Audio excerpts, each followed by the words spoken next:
Hello बच्चों, चलिए प्रश्न को पढ़ते हैं।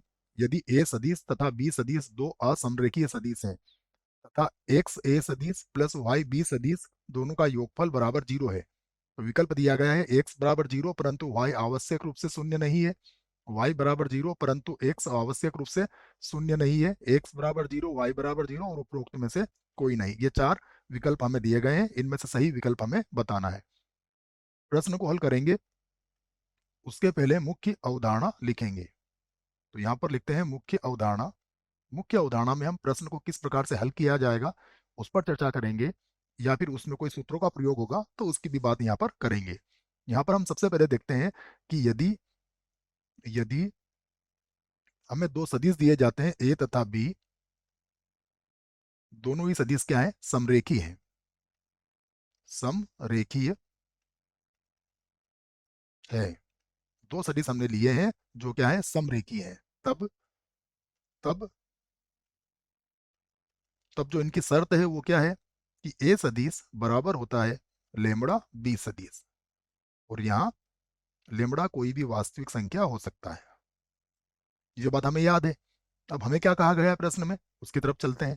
हमें कहा गया है कि ए तथा बी दोनों असमरेखी हैं।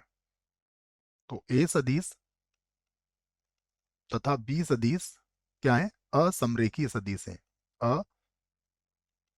असमरेखीय असमरेखीय सदिश है। ये बात प्रश्न में कही गई है। ये तो पहली बात है, ए तथा बी असमरेखीय सदिश है। दूसरी बात क्या है, दूसरी बात है एक्स ए सदिश प्लस वाई बी सदिश बराबर कितना है, जीरो है। अब यहां से आप किसी एक को बराबर किधर ले आइए, तो एक्स ए सदिश बराबर कितना हो जाएगा, माइनस का वाई बी सदिश। इसे हम बनाते हैं समीकरण एक। अगर आप ध्यान से देखें तो ये जो समीकरण नंबर एक है ये क्या है, जो समरेखी होने की शर्त है, जो समरेखी होने की शर्त है, होने की शर्त है। इसका अर्थ यह हुआ कि यदि यह संभव है समीकरण नंबर एक, तो फिर यह समरेखी हो जाएंगे। तो अब यहाँ पर हम दो स्थिति पर विचार करते हैं। यदि एक्स का मान जीरो होगा तभी यह संभव हो सकता है। देखो, तो यहाँ पर लिख लेते हैं हम कि यदि यदि ए तथा बी क्या है, समरेखीय है, असमरेखीय है बच्चों,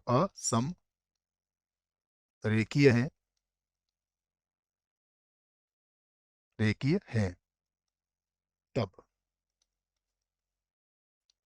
अब देखिए, यदि ए और बी असमरेखीय है और तो तब समीकरण नंबर एक की बात करते हैं। तो समीकरण नंबर एक में या तो मैं एक्स का मान जीरो रखूंगा, तो एक्स बराबर जीरो पर, एक्स बराबर जीरो पर देखिए, यदि यहां पर मैंने एक्स का मान जीरो रखा तो मुझे क्या मिलेगा, मुझे मिलेगा माइनस वाई बी सदिश बराबर हो जाएगा जीरो। अब यहां पर यदि बी सदिश तो जीरो के बराबर हो नहीं सकता है, तो वाई का मान क्या होगा, जीरो हो जाएगा, क्योंकि सदिश बी जो है वो हमारा अशून्य सदिश है, तो वाई का मान जीरो होगा ही होगा। फिर उसके बाद दूसरी स्थिति, वाई बराबर जीरो पर, वाई बराबर जीरो पर, वाई बराबर अगर जीरो रखेंगे तो देखिए क्या मिलेगा हमें, हमें मिलेगा एक्स ए सदिश बराबर जीरो, और इस स्थिति में एक्स बराबर क्या हो जाएगा, जीरो हो जाएगा, क्योंकि ए सदिश शून्य सदिश नहीं है। तो अब आप समझिएगा, यदि एक्स का मान जीरो रख रहे हैं तो वाई का मान जीरो आ रहा है, और यदि वाई का मान जीरो रखेंगे तो एक्स का मान जीरो आएगा, तभी समीकरण नंबर एक वाली स्थिति और असमरेखीय वाली स्थिति संभव होगी। चलते हैं विकल्प की तरफ। तो क्या कहा गया है, एक्स बराबर जीरो परंतु वाई आवश्यक रूप से शून्य नहीं है। हमने देखा है कि यदि एक्स का मान जीरो रख रहे हैं तो वाई का मान जीरो ही प्राप्त हो रहा है। दूसरा देखिए, वाई का मान जीरो परंतु एक्स आवश्यक रूप से शून्य नहीं है, परंतु ये भी गलत है, क्योंकि हमने अभी देखा है वाई बराबर जीरो रखने पर भी हमारा एक्स का मान जीरो ही प्राप्त हो रहा है। विकल्प सी देखिए, एक्स बराबर जीरो वाई बराबर जीरो, ये बिल्कुल सही है, यही हमारा उत्तर आ रहा है। तो हम इसे लिख सकते हैं कि ये सही विकल्प है, और ये गलत हो जाएगा। आशा करता हूँ बच्चों प्रश्न का उत्तर अच्छे से समझ में आया होगा। धन्यवाद।